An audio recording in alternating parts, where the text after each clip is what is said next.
How's it going everyone, DeathWink here, and today I'm here to give a review on episode 776 of One Piece.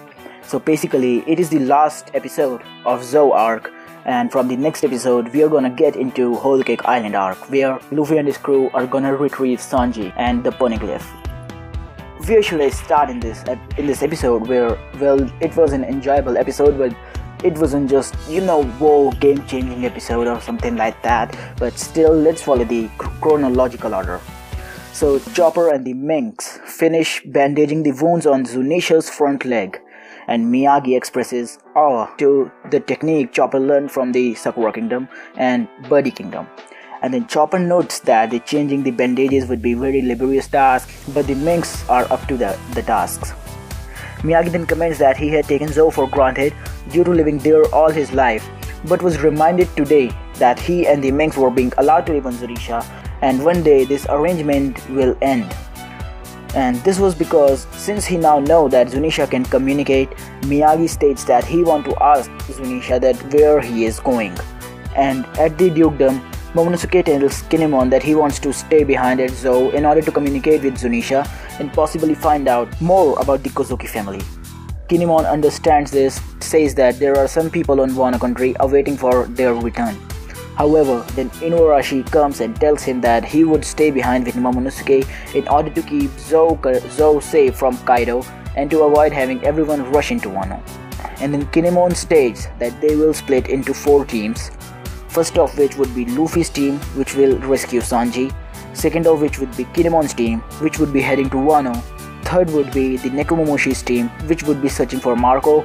And the last one would be Momonosuke and Inuarashi's team, which would be staying on Zou to communicate with Zunisha.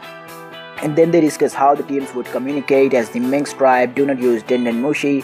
And then Robin says that she saw one Dendenmushi in the forest, and Frankie replies that he can make some using the wild forest nails if necessary, and it isn't a big task. And then Inuarashi and Nekomomoshi are like, what?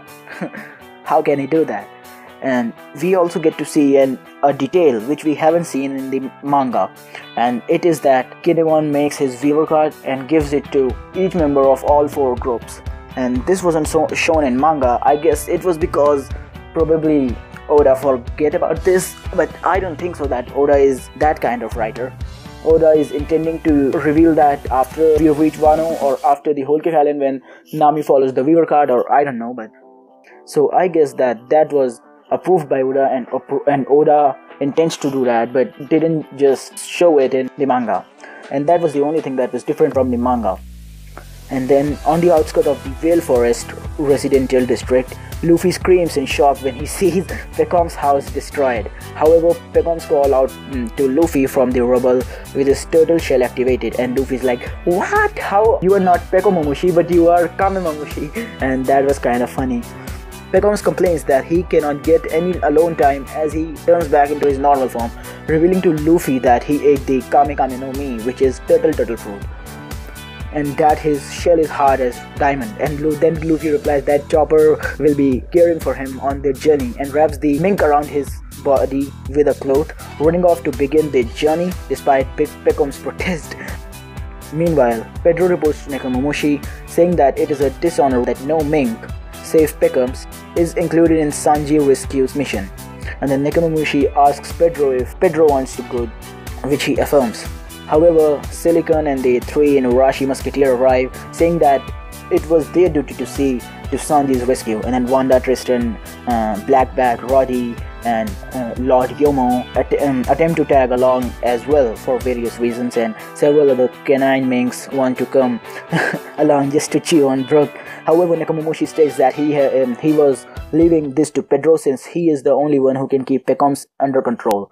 So this was a little information that we get. Why Pedro can have a control over Pekoms? Well, I can't tell you that, else you all would be spoiled. So just hold on to the anime or read the manga, and you will get to know that eventually. And elsewhere, Usopp gives Nami an upgraded climate act, which upon being squeezed grows significantly due to Pop Grain's growth ability. Well, Pop Grains is a plant that was on the island where Usopp was during the time skip. And Nami is concerned about its length, but Usopp then revealed that this can be altered depending on how much hard Nami squeezes the staff. And he made sure to include all of Nami's Vidya device by this we get to know that Nami can use thunder, mirage and wind and all of that stuff. And then Nami tests its capabilities, scaring the nearby minks, and thanks Usopp for making it. And we also see Nami's boobs are, bouncing.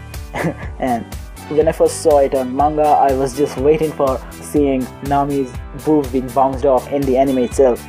Aside from that, Usopp tries to collect a fee for doing so, and then Nami uses the Mirage Temple and turns herself invisible. And at the main gate, the Sanji retrieval team gathers and says their goodbyes to the others on Zou. Pepper's wonder why Pedro is there, to which the letter replies that he was coming as someone familiar with the former's tendencies, and that tendency, I can't just tell you, you have to wait for a certain episode of anime or go and read the manga. And then Zoro expresses concern for what could happen, but Luffy laughs at it as the other people on Zou say their goodbyes, with Zoro promising to round up the samurai on Wano and Frankie promising to build something new to fight Kaido. And I believe that he's gonna make something similar to Pluton, as he had the blueprints of Pluton. Well, he didn't read it, but forget Pluton. Another thing that I believe that he's gonna make is some kind of device which can use Devil Fruit's power, because we saw that Frankie is now aware of Vegapunk's discoveries and Vegapunk's intelligence, but who knows, anything might happen. And then Kanjuro offers to help them to descend from the top of the elephant, but Luffy declines it, grabs all of his companions and leaps off of the elephant, shocking everyone. As they fall, Luffy says that he will see everyone else in Wano.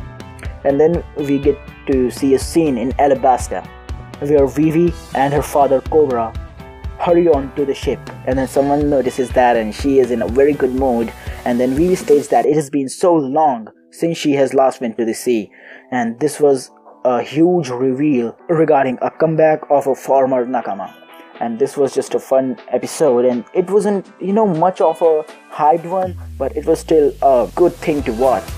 I enjoyed this episode, and there are some differences which I saw between anime and the manga version of this corresponding manga chapter and the manga episode. So before reviewing, what I do is I read the manga of that corresponding episode too, so that I can just go through in detail. So the anime version of this particular episode or chapter adds the following: Kinemon showing his viewer card right before reviewing the objective of each of the 4 groups. And the another one is before Pedro volunteers to join Luffy's group, Nekomamushi tells his guardian to protect Zunisha in his absence. Well, this wasn't much of a detail, but still it was it, so I just told you guys about this. And after Pedro calls Sicilian noisy, Sicilian begins charging at Pedro until Wanda comes between them. And right after Nami extends her new climb attack, she spins it uncontrollably for a brief moment, and it wasn't shown in manga at all. And as the Sanji retrieval team departs Zou, the anime adds Brook receiving a farewell from the dog minks, while Chopper receives a farewell from Tristan, Miyagi and Milky. So this was just a little bit of differences between the two, and this was this for this episode. And if I had to rate it, I would rate it 4 out of 5. No more than that, because it didn't reveal anything new other than the climate attack, and we were just certain that only a certain amount of people are going to go to Whole Cake Island, a certain amount of people will go to Wano, just for various plot points. And that was that for this episode, and I really enjoyed it, but not that much, so that I can give it a 5 out of 5.